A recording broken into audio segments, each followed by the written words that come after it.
Yes, Madam Chair.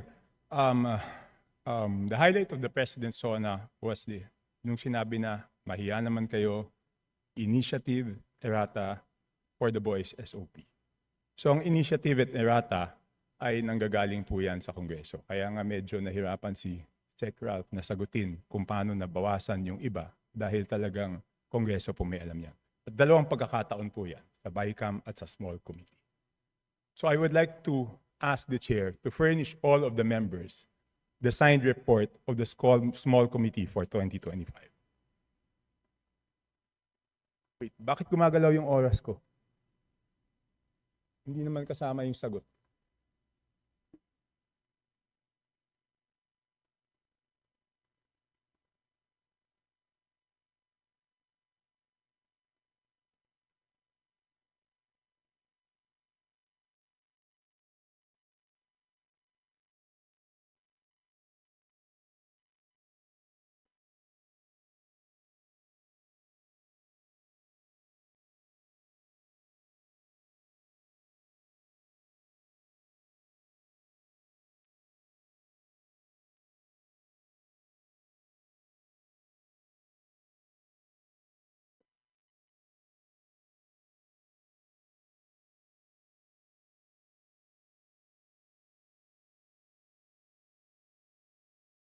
Thank you very much, Representative Chanco. The request will be put under consideration and we will let you know if it's possible to... No.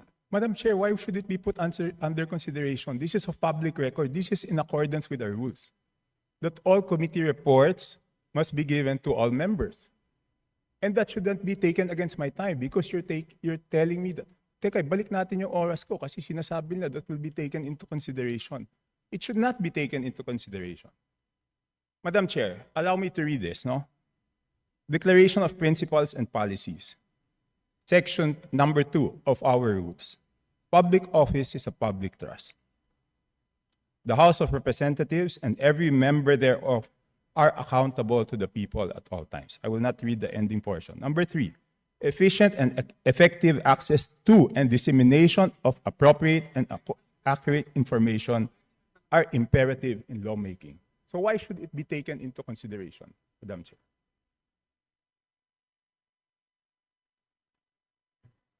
This representation was not the appropriations chair at the time. So the person who's covering the jurisdiction of that particular document, that is a document within the purview of the 19th Congress.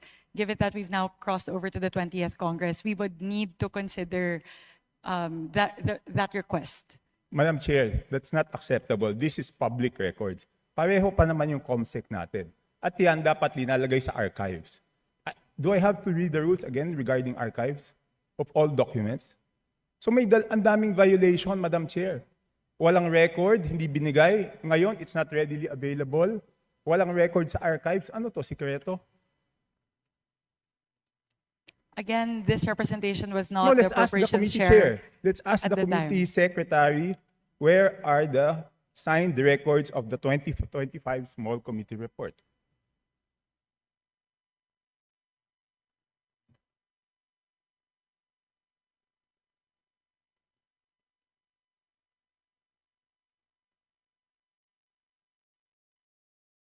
Madam Chair, simple lang to kung electronic copy, dapat lahat may electronic copy. So dapat i-email sa amin lahat within 5 minutes, di ba?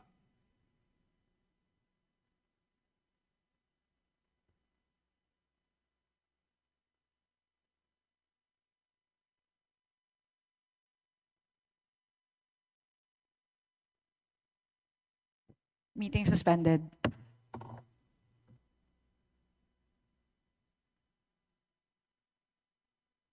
So Madam we would- Chair, starting Wednesday, tatanungin natin yung mga departamento, paano nila ginastos yung budget nila. Paano natin sila tatanungin kung paano nila ginastos yung budget nila kung hindi natin alam paano sila nabawasan at paano sila nadagdagan. We So will be able to scrutinize the performance of the different agencies as well as the utilization of the different line items based on the 2025 performance. No. So this does not preclude us from doing that scrutiny. Meron ba o wala? We would Mer- have to look into the records. How May can- I ask exactly what you are asking for?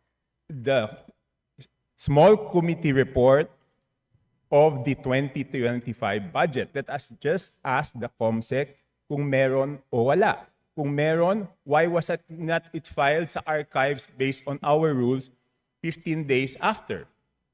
So meron ba o wala? Simple. Kung meron, bakit hindi na-file sa archives? Kung wala, I will let you proceed, Madam Chair. I will not hold this budget hostage. Gusto ko lang malaman, meron o wala? The HGAB itself, the output of the small committee is already embedded into the HGAB itself. So that's the report. That's the output of the small It's committee. not the report, Madam Chair. Based on our rules, each committee must come out with a report. No committee is exempted from coming out with a committee report.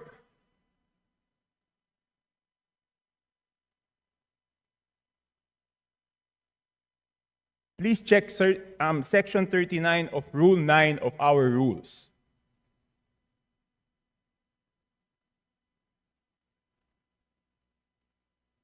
Kasi di ba kung meron, ang dali-dali naman, di ba kawala?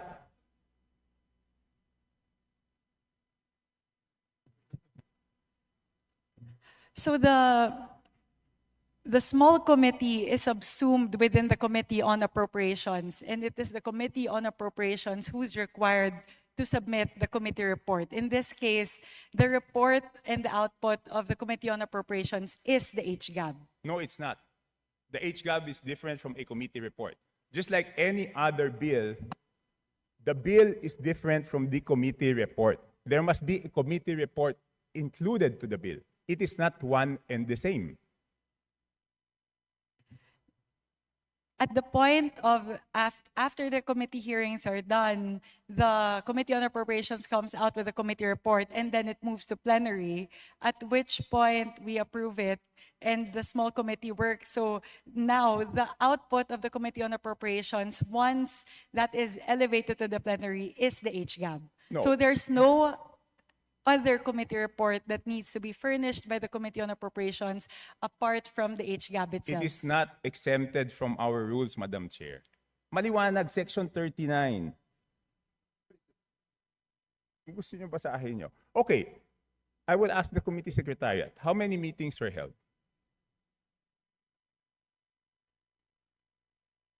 There were 2 meetings. 2 meetings.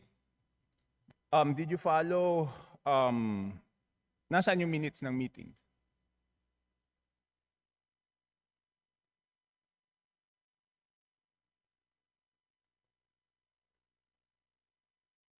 Where were the meetings held? What date?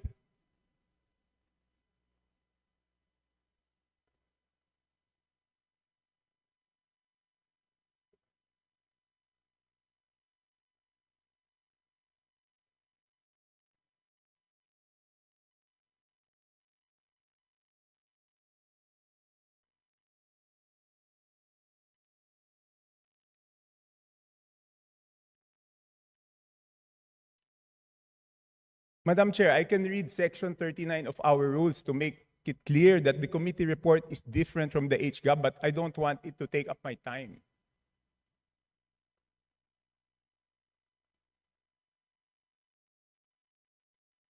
Iba po yun eh, kasi tignan nyo yung BICAM. Di ba may BICAM report? Doon sa BICAM report, teka muna, ba't umaandar yung oras ko? Hindi pa nila natatapos yung isyong rineraise ko. Doon sa BICAM report, nakasulat, okay, yung BICAM report, pinipintasan natin. Pero yung BICAM report, may nakasulat doon kung alin yung nabawasan, alin yung nadagdagan. Dito sa HGAB, wala tayong makita kung alin yung nabawasan, alin yung nadagdagan. With the indulgence of Representative Chanco, so the COMSEC is currently looking into the specific request as well as the level of detail that you are requesting. No, within 5 minutes, I need the committee report. If we may please move on to the other questions Yes, while but- they're working on Yes, this. I will. But if within 5 minutes wala yan, ibig sabihin wala yan, ngayon palang gagawa yan. Ang gusto natin na committee report is the same as the BICAM. Okay? The same as the BICAM. Nakasulat kung saan binawas, saan nadagdag. Okay, I will mention why it is very important. Okay, ito may dalawang distrito, no? At sino ang nag-introduce ng amendment? May dalawang distrito, hindi naman to kasalanan ng congressman doon sa distritong yon. Ang NEP nila is 2.530 billion. And then, pagdating sa GAA, naging 20.999 billion. Isa pa, 1.508583 billion sa NEP. Pagdating sa GAA, 20 billion 795. So, tapos ang pinasok lang sa BICAM dito is 5 billion and 4 billion each. So, ang napasok dun sa small committee is 13 billion, dun sa isa, yung isa 14 billion. So, sino yung nagpasok ng 13 billion na yun at saan tinanggal yun?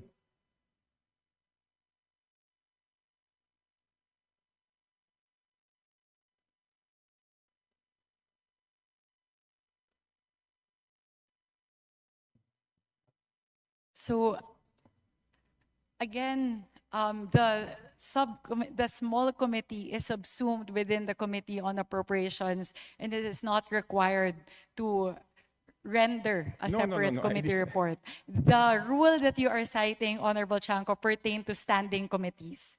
And the mother committee in this case of the small committee is the Committee on Appropriations. Yes, but did we exempt the Committee on Appropriations not to submit a committee report? No.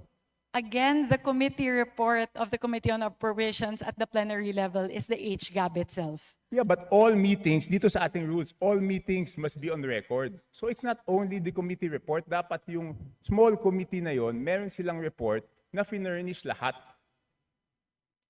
Again, if with the indulgence of the Honorable Chanco, the COMSEC is looking into the request, if we may move to the next question. Okay, I will move to the next question. Thank so you very mukhang much. wala talaga. Signed, signed committee report showing ano yung binawa, saan napunta. Okay. So it's only now, Madam Chair, that you found out that there is no small committee report?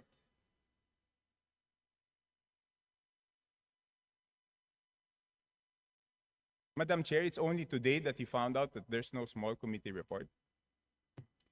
Again, Representative Chanco, I was not the chairperson of the Committee on Appropriations at time, nor was I linked to the budget deliberations or the deliberations of the small committee. So this is something that we are looking into based on your query. Okay.